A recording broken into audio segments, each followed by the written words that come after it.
And just like that, we are live on the internet. First time in a long time. It's been a long time. It's been a Yes, long time to rock and roll. it has been a long time. I'm wondering if absence makes people's hearts grow fonder. My heart's grown fonder without you. Likewise, We missed you, Rich. I've missed the routine that I've had for the past 2 years. Although clearly that routine was uh, altered because of COVID, but I do miss it. I miss my Thursday morning schmooze with you. So Well, you're back now. We'll say everyone when you get it. that's right. Oh, and maybe you'll come back for Jeffrey. I can't today. I'll be doing I'm doing review for the New York State Living Environment Regents exam. So That's important. yes, but maybe tomorrow. I'll be around tomorrow. So I do a prediction now in Jeopardy of how many I think we're going to get right the next day. Okay. And yesterday I bet the odds, and I was like, if Rich comes, we probably will get 12, and we might get 12 without him. So it feels 12 seems like a safe bet. So yesterday I guessed 12, but I was kind of banking on the fact that you might join. You made me just think of something. There is a game show on Netflix called Bullshit Okay. with Howie Mandel, Okay. and I have decided it is the ultimate game built for me. Oh yeah. So first of all, I think as they've done these questions on the show, and I've watched every episode now, I personally missed like 3 or 4 of them total. Okay. I don't know if you know the premise of the game. So I know nothing about it. Yeah. Okay, so the premise of the game is there's one person who's up answering questions, okay? And then you have 3 other people who are competing against you in a way, but they're not really. So what happens is you get asked a question for a certain dollar amount. The dollar amounts are, I think, almost exactly the same as Who Wants to Be a Millionaire. So for the first one, it's 1,000, then it goes up to 5,000, I think, or 10,000, all the way up to $1 million. So here's how it works. You get the question, you answer it. It's a 4-part multiple choice. And then you have to explain your answer, why you knew it and everything. And then the 3 people get to decide whether you actually knew the answer or whether you were bullshitting. Nice. And if you bullshit and all 3 of them call you out on your bullshit, you're out. But if you bullshit and one of them believed you, you get to go on. Okay. So they had one person who won $1 million. She got 5 questions wrong and won $1 million. But she was able to bullshit her way through it. Right. So she's able to bullshit her way through 5 questions. And I turned to Samantha. I'm like, wait a second. Even if I miss, I could probably get all 10 and not have to bullshit at all. Just be right. But do you think the one that I didn't know, that I couldn't come up with a bullshit answer that people wouldn't buy? Right. And Samantha's like, you do that all the time. I'm like, I know. I'm like, this is the game built for me. This is literally the game completely built for me. I have to find out a way how to get on this show. Provided Netflix doesn't cancel it after 1 season, which is what they typically do. So, did you see Paul DeMello's epic journey to be on Dream Chopper? Yes, I did. Where he, and I don't begrudge him for it, by the way. I have nothing but admiration for this process. But where he, herded every cat he knew and harangued every human he was aware of, and he beat them over the head until they couldn't help but submit. He was messaging me every hour for a week. He didn't sleep, he didn't eat. He was committed. It was a lot. By the end, I was like, Paul, I donated a lot. Just calm down. I'm good. But he didn't quit, and he won. He did win. I'm so happy for him. I am too, and I'm happy for Lifesaver because I think he's gonna, shout us out, and he's gonna put our logo on the bike he said, which is cool. It's part of the design. But that was a level of commitment that is uncommon. He got everybody new involved. I mean, it was he did what you had to do to win that kind of thing. I think we need a similar level of tenacity to get you on this show, and I'm here for it. I'm ready. So I think it'll be good for water safety and the world. If you won $1 million, and somehow me personally. I don't know why, but maybe it would be. But yeah, probably not actually. Let's be honest. But I would. But like I said, this is totally going to be a Netflix. I said to Sam, like, okay, we found the perfect vehicle for me for trivia, and because even if I don't know the answer, I could just BS my way through it, which is my superpower. Right. And I can, I would definitely walk away, even if I didn't win $1 million. I'd walk away with at least like $500,000 or whatever. I would make money, and I would put it all towards the foundation. That's just what I would do. And my luck is just like everything else on Netflix. They cancel it after one season. So this is the one season you get to see, and then boom, no more bullshit with Howie Mandel. Well, let's stop thinking about that and let's start talking about getting you on. Let's not even worry about it. So you need to Paul DeMello up and take his inspiration. That's what it looks like if you want to do something like this. That level. It's funny. I recognize I had when Paul was doing that. I went through a smaller version of this. There was a competition here on Long Island. It was the NEFQ Season of Giving, and this is before you and I really knew each other. And it was a competition, and it was all online voting and everything, just like they had. And we won, and I did something very similar to what Paul did. So but I also know the stress. Yeah. And I was like, I don't want to do like. You want to talk about PTSD? I have PTSD from that because we won money, and I think it was 5,000 or 10,000, which was really helpful, but it was so much work and it took so much out of me, and my family hated me. And I'm like, I don't know if I could, like go through that again. And I totally got what Paul went through, but I would love to talk to Paul afterwards. Like, was it worth it for what I got out of it? Sure. But would I be as willing to do it again? He totally thinks it was. No, he's all about it. He thinks it was totally worth it. I talked to him. And for him, so yours was just voting, right? I'm guessing, right? People could vote once a day. It was just votes. There was no money involved. So with this, you could buy votes, like you literally $1 a vote. So he had people drop in thousands of dollars, which is great. I mean, and the money goes towards a charity, and it's a great idea. Man, you want to talk about raising money for a charity? Well, that's honestly, if I had something that I was more interested in, it was the fact that the Hudson Valley SPCA, dude, is right it now. Yeah. And I would love to be able to figure out a way to do something similar for us and be like, let's do a competition where, I just don't know what you could do to, I don't know anybody to give away something cool like, a Ferrari. I mean, Jesus. right. I don't know, but I mean, I know if my dad was still alive, my dad would have been all about that. Yeah. My dad was a big biker, and like he watched, American Chopper religiously. He actually, a friend of ours who's up at our property, knows Paul Jr. Went to school with him. Okay. So and is in contact with him.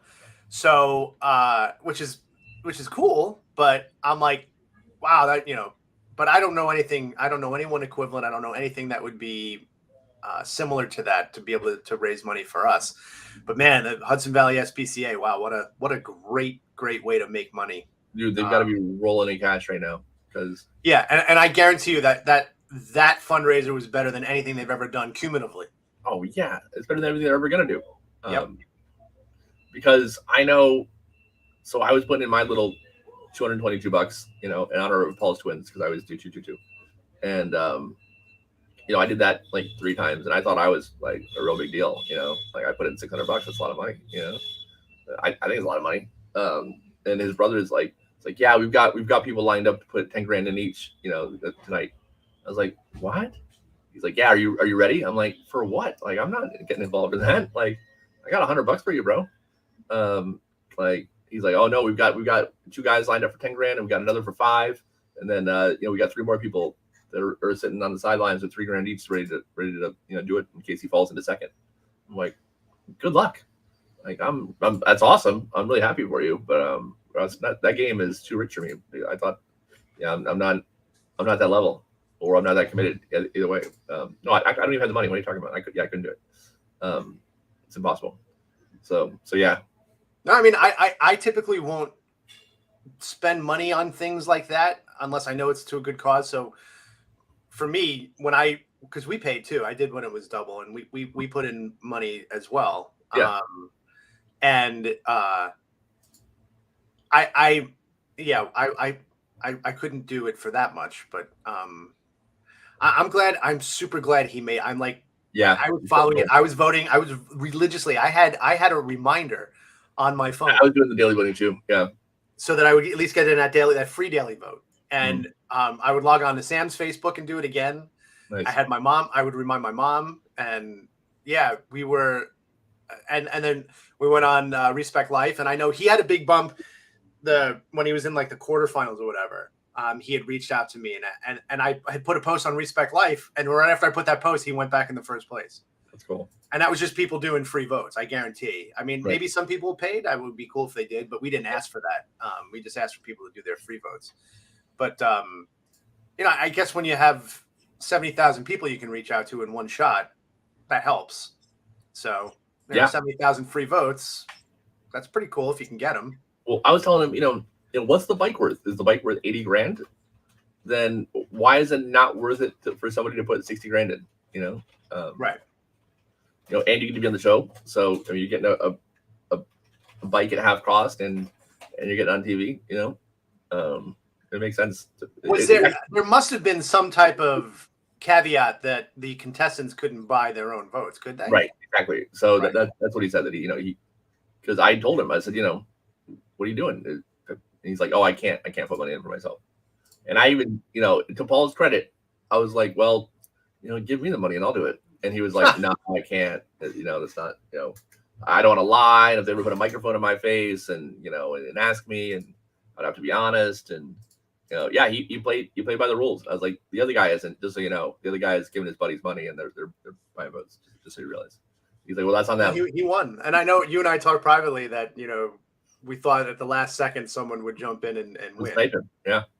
But yeah, exactly. Sniping like on eBay. Yeah. But it didn't, and he won. And I remember I was watching as that countdown clock, and I was gonna try. I tried to take a screenshot of the last second to show that he, but I saw other people did it, and he won. And I think that's so cool. I messaged him. I haven't heard back from him, but I realized he probably got swamped. I told him when he is here doing it, he better reach out to me, because Orange County, first of all, from my property, I can basically like bike ride to it. So. And from my house, it's only a couple hours. I want to be there. I want to see him filming some of this. That'd be cool. I totally want to be there. I don't want to be on camera. I just want to see him do it. I'm so happy for him, and it's going to be the coolest thing. And I just want to be there to see him do this, because I don't know. I can't think of anything. I don't know. I get it, right? I get what drives him. And then knowing that you have this vehicle literally and figuratively, to promote what you're doing. Right. And get your kid's name out there, and that's all it is, because there's an old proverb that you die twice, right? Right. The first time you die is when you cease to exist, your body ceases to exist. The second time you die is the last time someone utters your name. And for every parent who's lost a child, that second death is what they fear. And that's why, a lot of people are hesitant to talk about your deceased child in front of you, because they don't want to remind you. And I always tell people, you're never going to remind me that my son passed away. Right. That's with me 24/7, every second, every nanosecond of the day. What I want to hear is that you remember him being alive, that you remember his life, that he mattered. So when Paul's got this now amazing way to honor his boys, I know the feeling, and I'm so happy for him, because I know how fulfilling that is and what that does for you. So, and I get that feeling in a microcosm every time I speak to kids and I hear them utter Reese's name. Not as my son, but as the character I created to be his kind of avatar. And there's nothing like it. And so that now that he's got that opportunity, I'm so happy for him, and I want to be there when he's experiencing it. I just want to see it. I want to see it on someone else's face to know that feeling that I know I've had, and see him get to kind of revel in that. And I don't know. I want to see that bike when it's done and see his reaction to it, because there's nothing cooler than that. There's really not. I mean, it's going to be a beautiful thing. So happy he won, and just can't wait to see what comes of it. So. Mike and I were just talking about this. I was thinking about doing something with kids' names. He'll have to remind me what it is later. You remember what I'm talking about, Mike? Not right now. Yeah, I'll remind you. But yeah, I was talking about doing something, and I wanted to use the names of the kids. And Mike was like, "Well, you got to be careful because people might think you're exploiting." I'm like, "No, people they want to hear it. It's important to people that their kids' names get carried on." Now I'm forgetting what the idea was. But yeah, I talk about this all the time. But it's perfect for Paul because he does the bike run, right? He does a motorcycle event every year. It's right in his wheelhouse. Like, it couldn't have been any better. No, it's perfection. It really is. It was, and it's kind of now storybook ending for him to get this. So it's almost like there's times in your life when you're in our shoes that you feel like the universe is actually working to help you a little bit as opposed to screwing with you. Right. And that's such an important feeling to have. Whether you're spiritual or not, or I mean, I'm not religious at all, which I profess. I know Paul is, but the end result is still the same. You feel like, okay, the universe is listening, God is listening, whatever it is that you believe in, you feel like, wow, okay, so this is the time where the universe gave me something good, right? It's such an important thing, and it's that hope fuel that you get, and I couldn't be happier for him, and I really cannot wait to see it. And if he does not call me, and he doesn't reach out to me to let me know he's doing the film, I'm going to be really pissed. So that's the warning. No, I'm sure he will. I'll bug him for you. I know a guy. Yeah, cool. Thank you. Yeah. I definitely want to see it. I am so on board to want to see that and just be a part of that for him. So, or just to see him when he's here. So. Yeah, and good for water safety. Yeah. No, it's great. It's great. I just it's fantastic because they're gonna have like a cool piece they put together about his story, right, and they're gonna do a good job. It's gonna be well produced, and it's gonna have sad music and the whole thing, and he's gonna get to use that forever, which is really cool, right? Yep. He's gonna get to show that clip of him, of the story, and then him on the air. No, it's gonna be great for him for all kinds of reasons. It's awesome, Yeah, no, it's good all the way around, and it'll keep doing good, which is great. So, and it's kind of, there's not a lot of times where you get win-wins in the universe, right. And it's a win-win all around because the Hudson Valley SPCA, which is another great organization, and doing great things. There they go. They got all this money as a result of this, and it's like this synergy between two different forces that are both trying to do good in this world, and I think it's great. It's there's not a lot of times where you can talk about like two positives and with no what was the downside of that? Nothing. Literally nothing. So I think it's just great all the way around, and I hope he's riding high and and continues to. So super cool. Speaking of water safety, we talked a little bit earlier before we got started about the footage that if people haven't seen it, they can easily find it of the boy with autism, nonverbal boy with autism, just beelining into a pool, falling in, submerged for like 3 minutes before the next door neighbor is alerted by his daughter, and he gets through the perimeter fence and gets into the pool. The pool's unprotected. There's nothing around it. Yep. Just a naked pool, no pool fence. And the dad yanks the kid out, and I don't know if he does CPR. but I think he does. And He does. yeah, the emergency people come, and the kid's fine. As fine as he was before he went in. Great story for them. That he survived underwater a long time. Yes. Okay, which is cool. Well, what's to me what really what kills you in drowning is the fact that your lungs fill with water, and those alveoli are now expanded with water inside of them. Right. And getting that water out of the alveoli so that they can now take in air is a whole other story. It's not just getting them out of the water. It's not just getting them into the air. It's getting them so that that air can actually get into their bloodstream. And when you drown, the drowning is actually the water inside your lungs, basically that fluid not coming back out. Mm-hmm.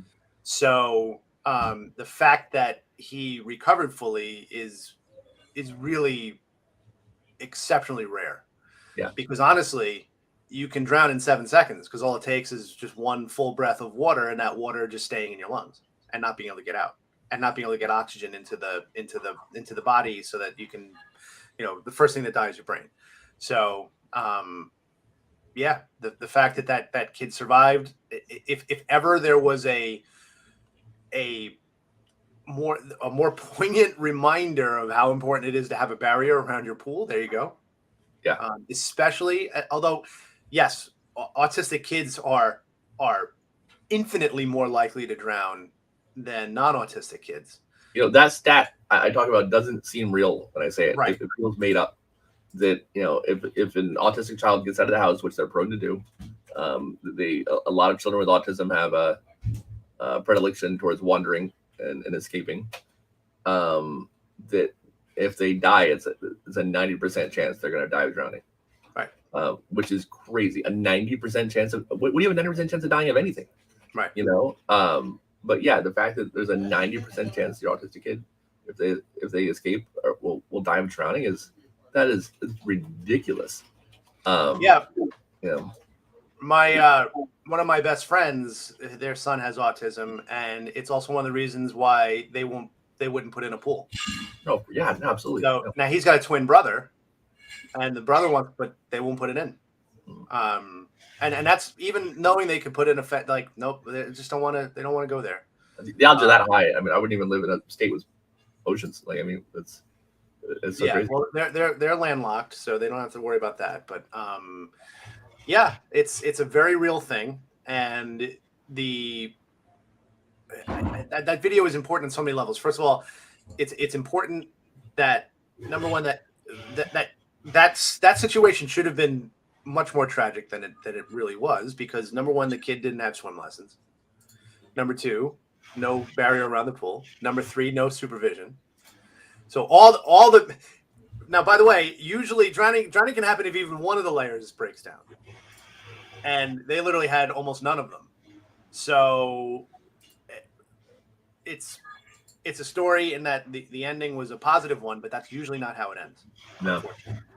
And of course, this is an example of our media, though, that we of course we see that all over on Facebook and on social media because of the outcome. Right.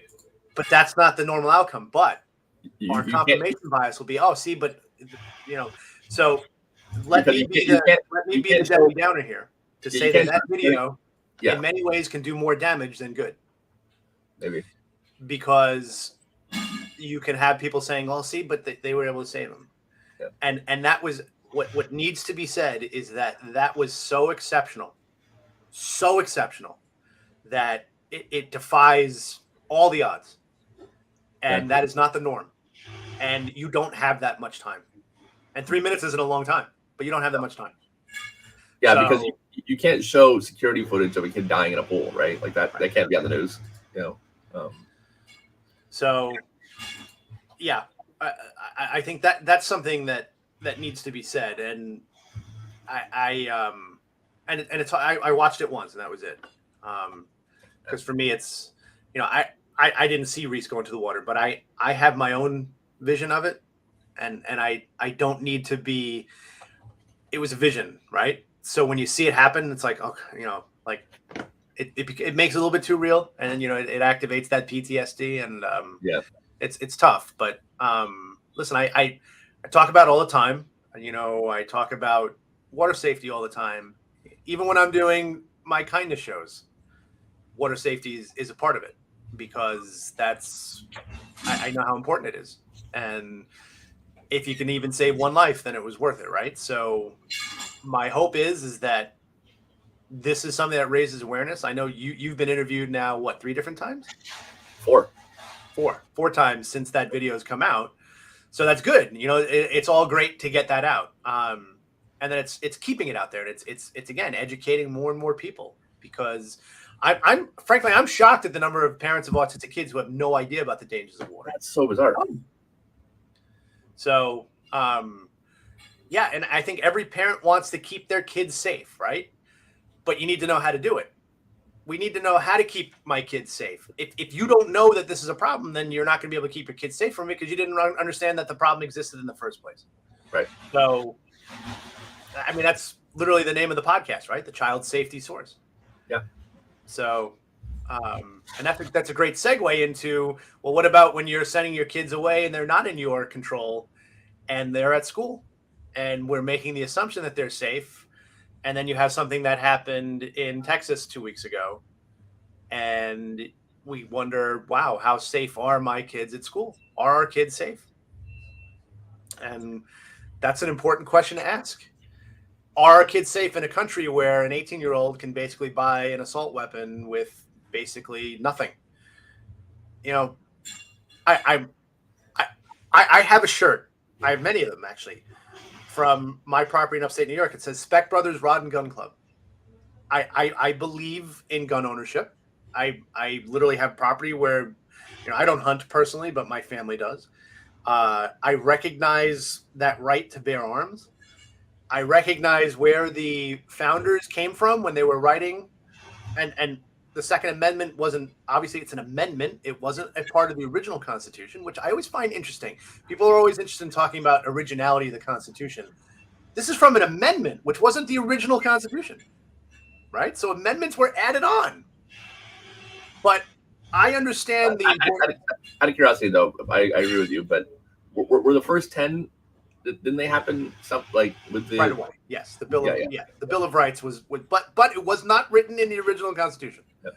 So when the original Constitution was penned, then they were like, "Oh, we got to add this stuff in," and so the Bill of Rights was a part of it. So yes, but technically, if you want to be technical, you can say that it wasn't written into the the first part. So, and now you have this weapon that our founding fathers could have never foreseen. Yeah. And it is a weapon that is amazingly efficient. And look at the school shootings and look at what weapon was behind almost every single one of them.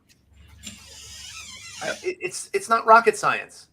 And here's my thing too. I don't even say you have to ban them. Because there's a lot of people, you got to ban it. I was like, you know what? You want a place to start? How about we make it as difficult to get a weapon as it is to be able to drive a car? Because that doesn't even exist. How about you do that? And let's see. Let's see what it does. So you make it a rigorous registration, that there's background checks and all of that stuff, so that an 18-year-old can't walk in on the day they turn 18, buy a weapon, and go shoot up an elementary school. And then why don't we start from there? Or maybe half as hard as it takes to get a mortgage. Right. I mean, something. Yeah.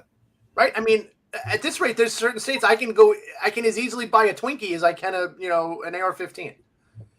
And that should not resonate with any sensible human being. It just shouldn't. And I'm sorry.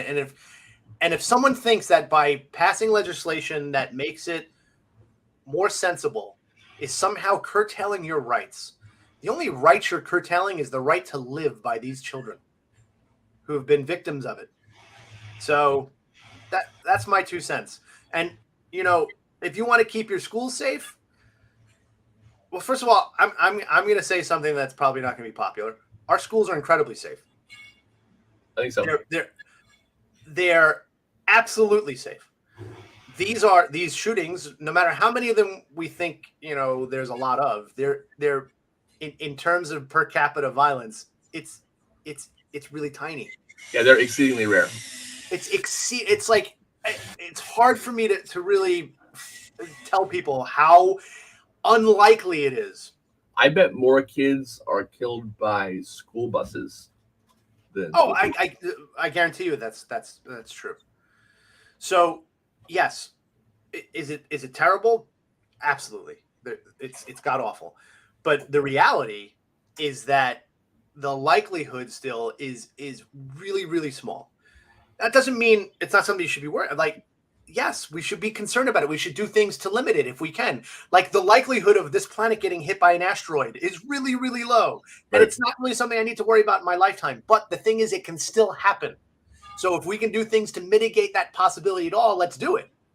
So just because something is unlikely to happen doesn't mean you shouldn't try to prevent it.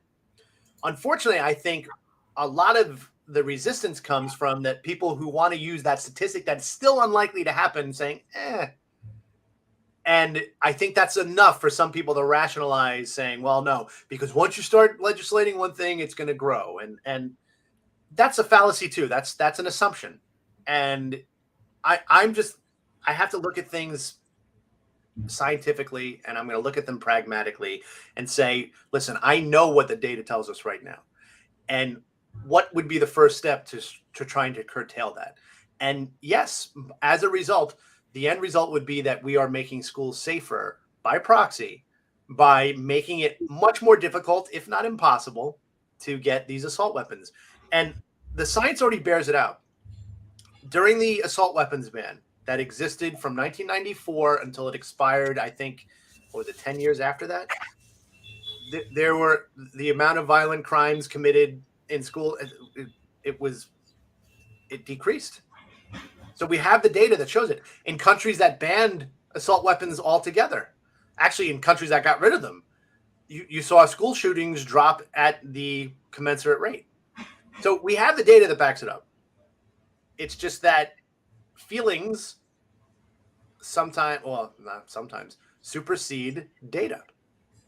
And when you feel like the government is coming for your things, when the government is looking to suppress you, and you have this conspiratorial mindset to begin with, then it's very easy to block out the other stuff. Yeah. And it's very easy to block out rational thinking. And to me, the only way you get this is that the people who are the majority, who are looking for sensible gun control, those are the people who have to make their voices heard and say, listen, enough is enough. Yeah. I would have sworn, Newtown happened just a couple weeks after Reese died.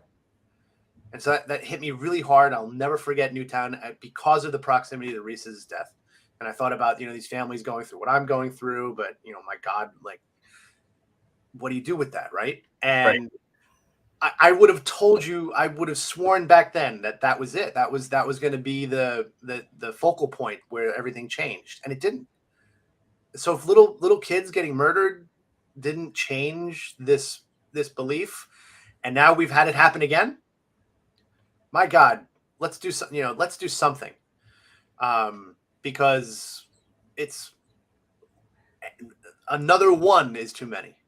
So, I just, what I find interesting is that the very same people who are advocating for the rights of unborn children don't seem nearly as interested in the livelihood of the kids who are born. So, I would like to see that dynamic change a little bit and say, well, if you're that interested and you're that fervent about protecting their right to live before they're born, why doesn't that fervency exist when they've exited the womb? So I'd like to see that. And again, I'm not advocating for the removal of the right to own a weapon. I own a gun, so.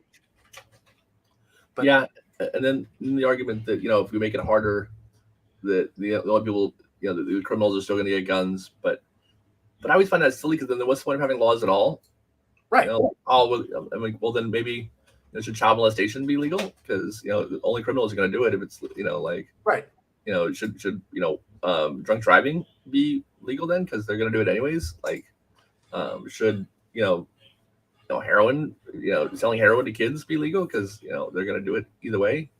This seems like a silly argument that It is a silly argument, but Yeah. it's an effective one when you use it for people who don't want to think critically about it. Yeah. So if I'm not going to think critically about a problem, then I can look at that on its face and be like, oh yeah, that's true, right? Well, and So- also, how many school shootings or shootings at all have happened with fully automatic machine guns? None. That I know of, or very few at least. I'm not an expert, but I think very few. The reason for that is because they're illegal and they're really hard to get. Right. It's a far more efficient weapon. Right. It's the better choice for this kind of application. So if it was available, that's what they would use. But the reason you don't see that is because those weapons are highly regulated and you need a very specific license to get them. You can get them if you're qualified, if you're in the military, if you jump through all these hoops. But because of their rarity and the licensure required to acquire them, you don't see those weapons in these shootings. You don't see flamethrowers. You don't see rocket launchers. You don't see M1 Abrams tanks or Apache helicopters or all these other weapons that exist, but are restricted to regular people. So one could imagine that if you did the same thing for other powerful weapons, that maybe they would also become rare in their usage. 100%. Yeah. And to me, that's the most salient argument you can make. Yeah. But again, I think the irrational fear that legislating one thing will automatically lead to The slippery slope. a loss of something else Right. is it's the divide that some people are not willing to cross. And I think most of it's propaganda by special interest groups that are concerned about the bottom line. And so I find it incredibly sad and incredibly disheartening that at the end of the day, it all comes down to money and it all comes down to greed and the inability for the people who could make a difference to really step up and make a change. But that's the power of currency. And I would love to live in that Star Trek utopia where that is irrelevant, but we do not live in that. And I don't ever see that being a possibility in the future, at least not based on what I see in humanity. So yeah, in light of that, government exists as a bulwark against our basest tendencies.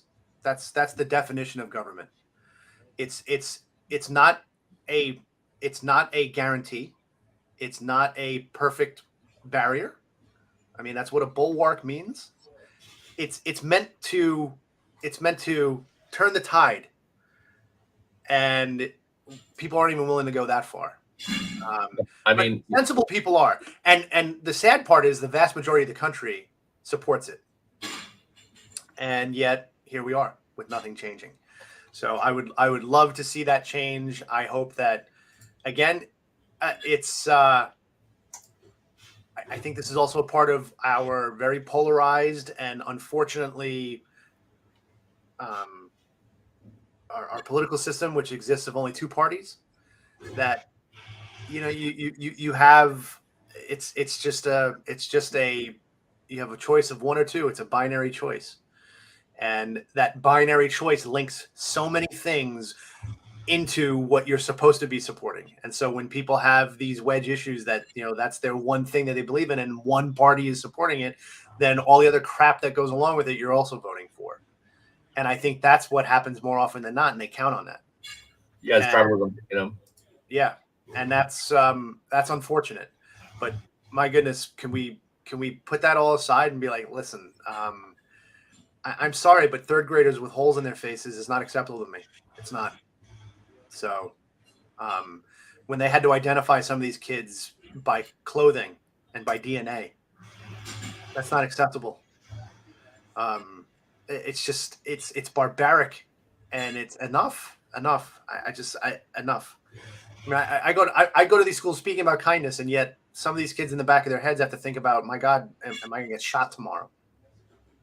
And if you want another argument that shoots it down, what's the argument we hear? A good guy with a gun stops a bad guy with a gun. Well, how come the good guy with the guns took an hour to get in? Right. Because they didn't want to get shot. So,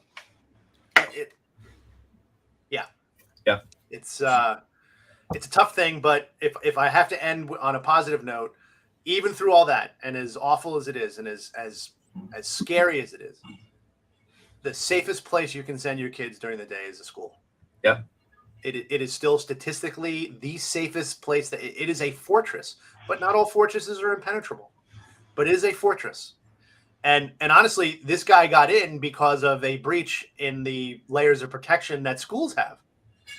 Unfortunately, a teacher had wedged the door open to bring things, which I had done. I mean, I did it. I know, bringing supplies in, but I was always in view of the door. This teacher just forgot. But that's human nature, I mean, are we gonna roast this person and burn them in effigy because that happened? No, you can't. It's just a mistake.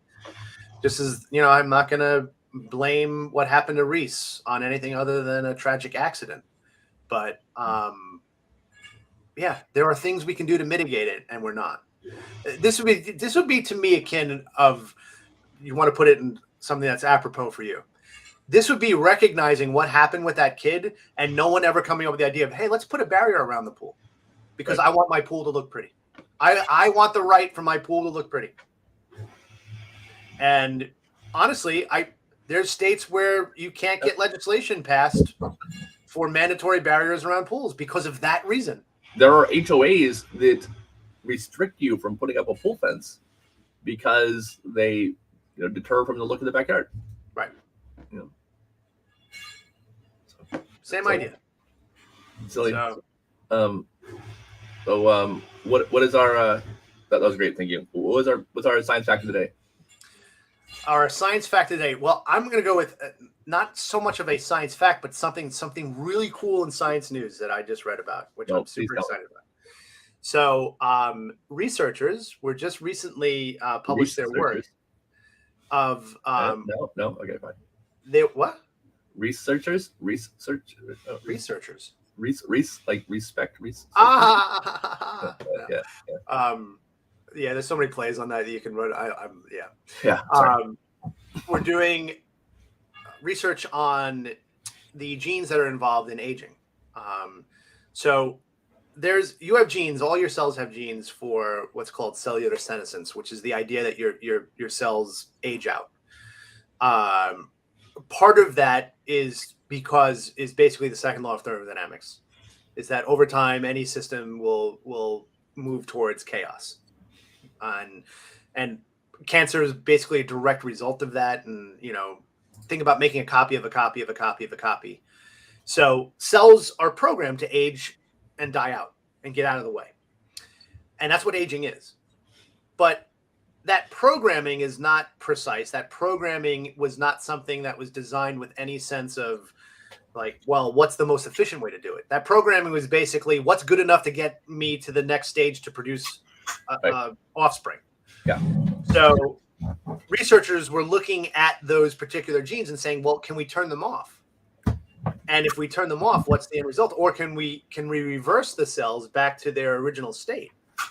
And a recent trial, which was done on mice, has effectively reversed the clock. And this was a mouse that was graying, that had arthritis, lost its hearing. They used this technique to basically, it's very similar to something called, they're called induced pluripotent cells, IPC cells. It's a technique very similar to that, where they revert the cell back to its stem cell state almost. They did this to this mouse, and the mouse basically went from being old, senile, and unable to hear to a young, spry little mouse again. And when you see the pictures of it, it looks completely. You would swear that you're looking at a different mouse. In fact, of course, now that I said that, I gotta find it. Gotta find it now. So because.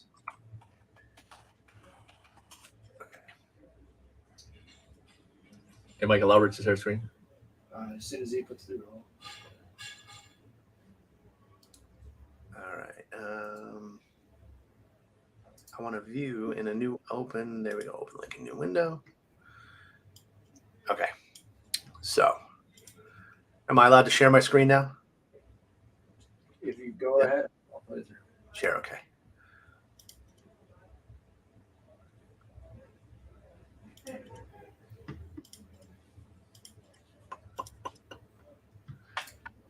So on the right there, that Oh, is wow. the mouse. That is the before. And then this is after. That's incredible. That's pretty crazy. It's amazing. Now, my students used to always ask me, "Oh, why do they use mice?" There we go. Why do they use mice? And the answer, very simply in research, is two reasons. First of all, mice are mammals, and they're very similar to us biologically, genetically speaking, not too far removed from us. And number two, their reproductive life cycle is very quick. You can make new generations of mice very quickly, actually, effectively every 33 days. So the fact that they can do that to a mouse today means being able to do that to humans in the future, not far off. So we are potentially looking at a treatment of elderly disease and aging as a totally different thing. Now, that doesn't mean you won't die. You're not going to be immortal. But what that does mean is that the effects of aging specifically, which is programmed into our cells, can be diminished or even removed. That doesn't mean your heart's not going to clog, your arteries aren't going to clog. It doesn't mean you're not going to get cancer. So all those things that will kill you if you give it enough time would still kill you. But the thing is, you could have an 80-year-old dying of a heart attack that's still out there running marathons. You can have a 95-year-old who none of that other stuff got them, and they're still at the gym, doing their reps every day, and Right. and they're ripped. So that's the difference. And it's not science fiction. It's potentially reality, and potentially reality within our lifetimes. So I'm one step closer to the singularity. And as I've said before, as long as I figure it out before I die, I plan on living forever. I'm with you. So there you go. You're on it. Good job. So it's very exciting. I'm very excited. I don't want to die. So I'm all Neither for it. do I. And I don't plan on it. So I know people I honestly plan on living until the singularity. And if that requires like me being copied onto a hard drive, I'm down with that too. Yeah. And then Graham, if you will. Yeah. Put me in a video game. I probably live in a video game as it is, so that's fine. You know what I'm talking about with the engram? Yes. Yeah. Sorry. But that's a very niche pull in. All right. Well, thank you for this, Rich, as always. Thank you. I will not be available next week. I'm speaking all week next week. All right. So we won't be able to do the show next week. But I will be available the week after that. All right. So And maybe in an evening you can be the first or second guest on my new Crippled CEO chess interview show. I would love to. I would love for you to kick my butt in chess. I don't know. I mean, I'm okay. I'm not great, but Well, you know what it is too? I haven't played chess in so long, and you know this. If you don't play for a while, you do lose it a little bit. If I notice it if I don't play for like a couple days. Yeah. 'Cause So, I and I haven't play played a real game of chess in years. like because I play online, So if I take a few days off, the people at my level, because my elo and my rating, they're better than me. Like if I'm not sharp all the time playing, then I lose like a few points of rating. Yeah, and so I haven't played chess, and I haven't played chess competitively I would put that in decades. So, other than doing the chess club at my school and teaching my daughter how to play chess, it's been a while. But I mean, I'd still be happy to play it. I only play like 4 or 5 games a day. I barely even, it's not Well, bad. you know what? I think there should be a catch to your. I was thinking there should be like a time thing where I get 3 minutes and they get 10 or something. Or how about this? You have your thing where you get to play chess against them, but they get to choose one thing that they do well against you. Okay. Like you and I could go head to head on trivia. But how do I ask you questions while triviaing? No, we'd have to have a third person do it. But, Okay. Fair enough. or have like a little program that pops up on the computer, and then we're both access it at the same time. Yeah, I was just trying to, what could I do like Hot Ones, But yeah. All right. Very good. It's an idea. I like it. I'd totally do it. I'm down for it. Yeah. Would you watch it?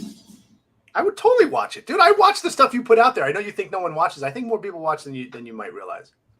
Is it any good?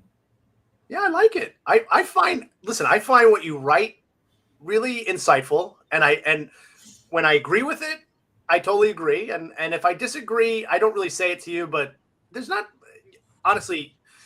There's a lot of times I feel like you and I are on the same page on so much stuff that's like kind of freaky for me. Yeah.